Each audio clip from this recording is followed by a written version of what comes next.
What up? Back again for another great episode, the Rams Recap. You are tapped into the Sick Podcast Network. And folks, that was an ugly loss yesterday. It feels like every loss that the Rams have had this season, it's been nothing but pain, torture, agony, a gut punch. It's always in a ugly fashion. But we're going to talk about that loss yesterday, right?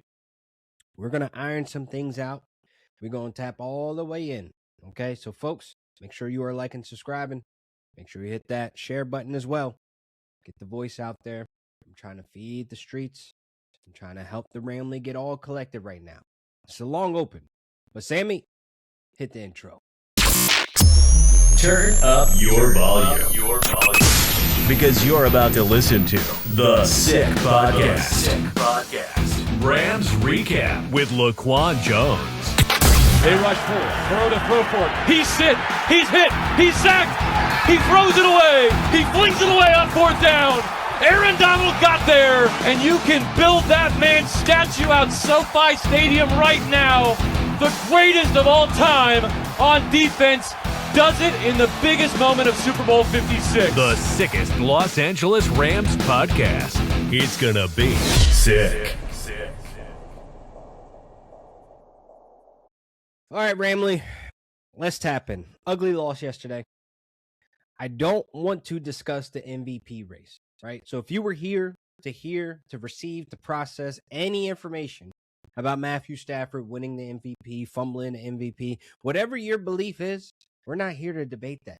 You can go back 4 or 5 episodes weeks ago, months ago, right? He's already wrapped that up. There's nothing more that needs to be talked about with this MVP race because it's been locked up since October, okay? Let's talk about the loss, okay? Now, Ramley, I know you're probably out there on the TikToks, on the Facebooks, Instagrams, Twitter, wherever you receive social media, right? That Tutu Atwell pass interference, which I believe is clear as day pass interference, has been making its rounds. There's been a lot of folks from the 40-Winer side, a lot of folks from the Seahawks, even folks of just fans of the game have been saying either, yeah, it's a clear pass interference, it's a missed call, or got the other sides that are just barking that don't understand what pass interference is or what a push-off is, right? I'm not here to debate if the refs got it right or if they got it wrong. It is what it is. That is not the reason why we lost. The reason why we lost are for multiple things. Let's iron it out. Let's be real, right? Now, if you go to my Twitter the other day, I talked about the missed tackles. That since the bye, since Quentin Lake has been down, we have been one of the top teams when it comes to missed tackle rate, when it comes to missed tackles on letting Bijan run for 73 yards, letting Bijan get loose and cut loose on our linebackers, on our defensive linemen. Jared Verse, he made up for it. Block, field goal, running back for a touchdown. But we cannot ignore the mistakes. We can't ignore my guy missing tackles. We can't ignore our linebackers and Omar Speights playing very hesitant, right? I'm just here to keep it real. And I'm not calling folks out to speak negatively on them. I'm just using my eyes. I'm just pointing these things out. Hey, TikTok chat, I see y'all over here. Monique, I appreciate it all. But we locked in. Chat, we got to understand, missed tackles, that's what's been the nail in the coffin for a lot of games that we had in the past, now, and will be in the future. If we continue on missing these tackles, they're going to let all these running backs run wild. I know we're missing pieces on the defense, but this cannot be an excuse. It can't. It cannot. I do feel like this needs to be number one priority. Because I feel like in the past, we were blaming special teams for our losses. We were blaming everything else under the sun. But the missed tackles is my big issue right now with this defense. I appreciate the secondary taking Drake London and Kyle Pitts completely out of the game. Their lead wide receiver is David Sills. And you're probably like, who is that? But hear me out. I appreciate Emmanuel Forbes, the land shark. I appreciate our D-line and Kobe Turner, Braden Fisk, Jared Verse, even Byron Young, who played a hell of a game. But if we continue on missing tackles, when we got to go up possibly facing the Eagles, which has a Saquon Barkley, when we possibly have to go running back with the South, when it comes to the Bucks with Bucky Irvin, who's very elusive, or maybe we running back with Rico, and we running back with Chuba Hubbard, who actually got light on us in open space. So Ramley, I'm only speaking this into the public, into the streets, into the universe, because this needs to be fixed before we go into any playoff game. This ain't, oh, well, the refs, they missed the face mask on Puna Ford. They missed the pass interference on Tutu. Oh, well, that was a catch by Puka. I'm not pointing the fingers at the refs because the refs are going to do what they're going to do. At the end of the day, we should not be putting ourselves in these situations where we go the entire first half without a point. And let me start there. Chat, tap in. Let me start right there. We go pointless.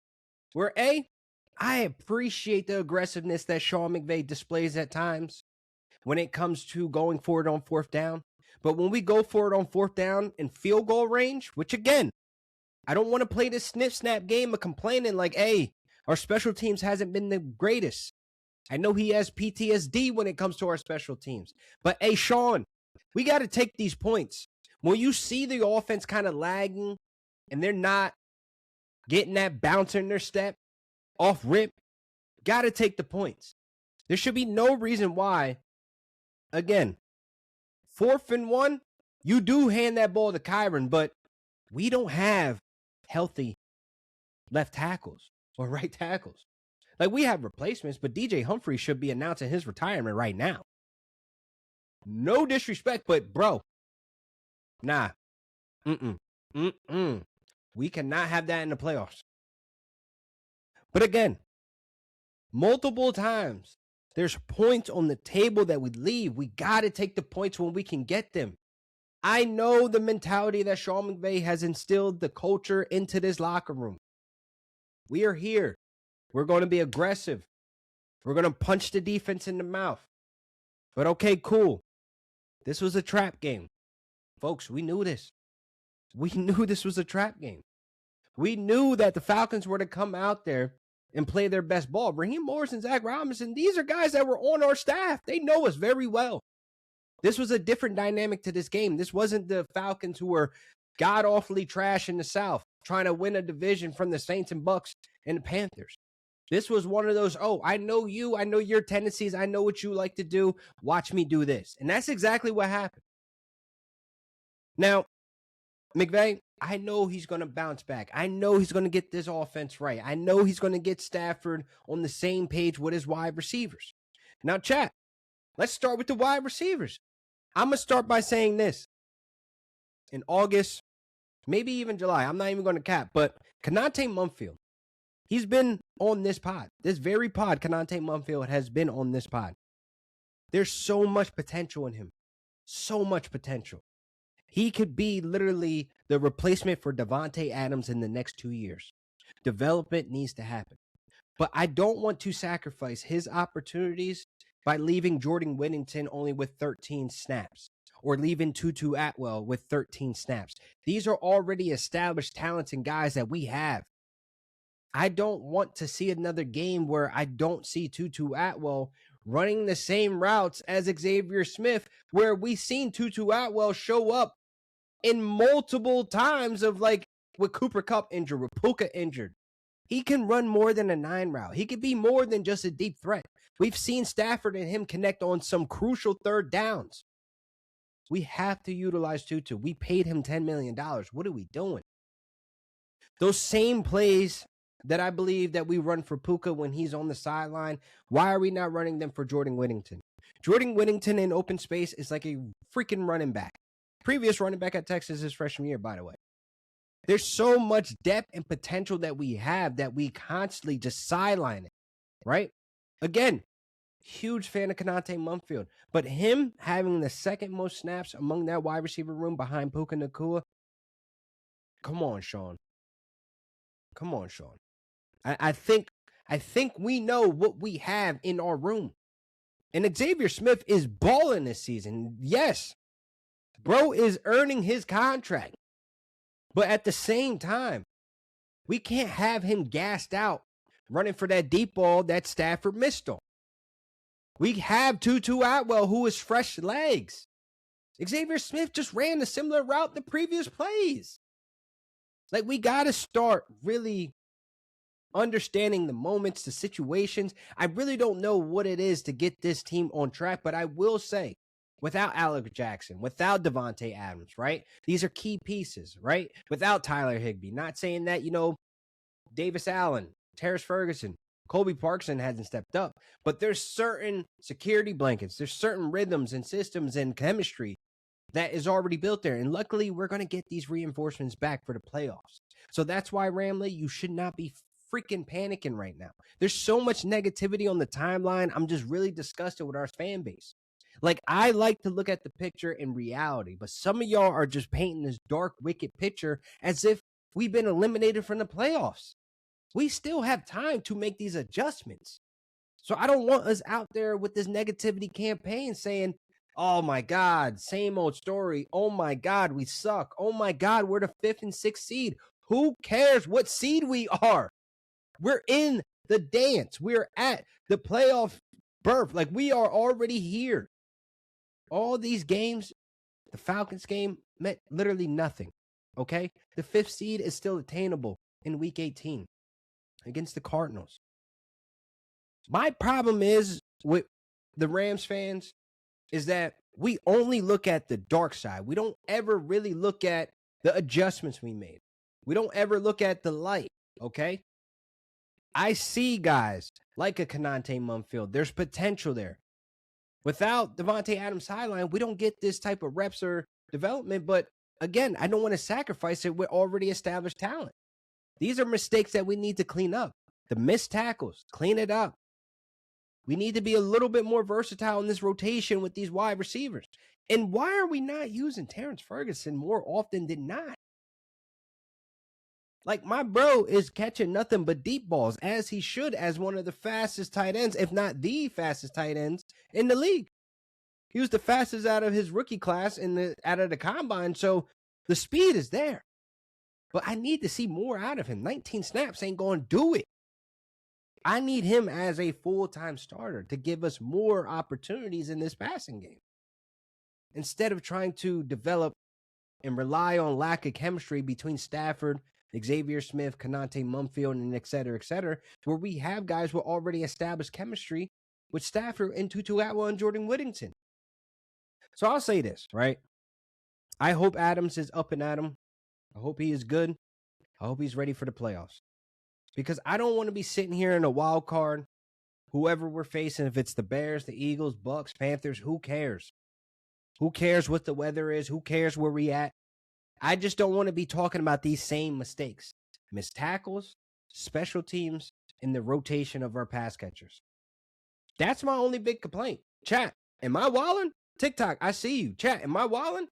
Because I feel like at the same time, as a fan, I'm only seeing what you put out there. And I'm seeing tons of mistakes, tons of just lagging. Like, this was not a game that I feel proud about saying, like, this is the product that's going to the Super Bowl. Like, I can't sit here and say that.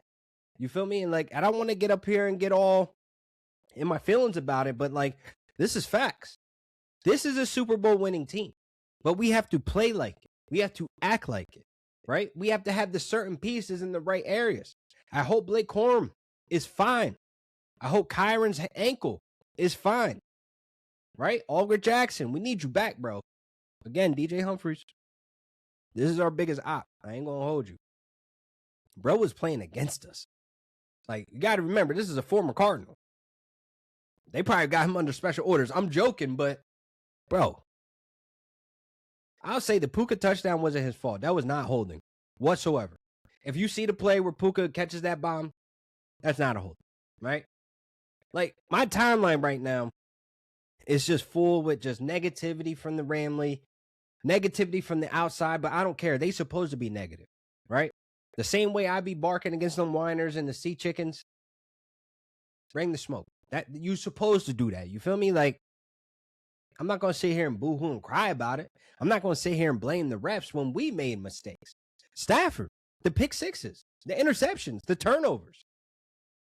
Hey, what's up? You know what I mean? Like, that's why we lost the game. Because the only way we lose that game is if we give them opportunities to score, in which we did on multiple drives. We didn't make the stops. We didn't complete the tackles. We didn't secure the ball. That's on us, not the refs. Again, we should not even have put them in anywhere near the situation for them to even get up on us. But again, going into the half 21-0, yeah, not liking that. What do you think the Bears with Caleb Williams, DJ Moore, Luther Burden if he's healthy, Colston Loveland, Roma Dunze if he's back, DeAndre Swift, Kyle Monungai? That's a full-time job for our linebackers, our secondary in the trenches. Because Caleb Williams, he's not easy to bring down. So we need guys like Jared Verse, Byron Young coming off that edge. We need Chris Shula writing up some of those corner blitzes, right? But it starts by completing the tackles. That's my number one priority, folks. That's it.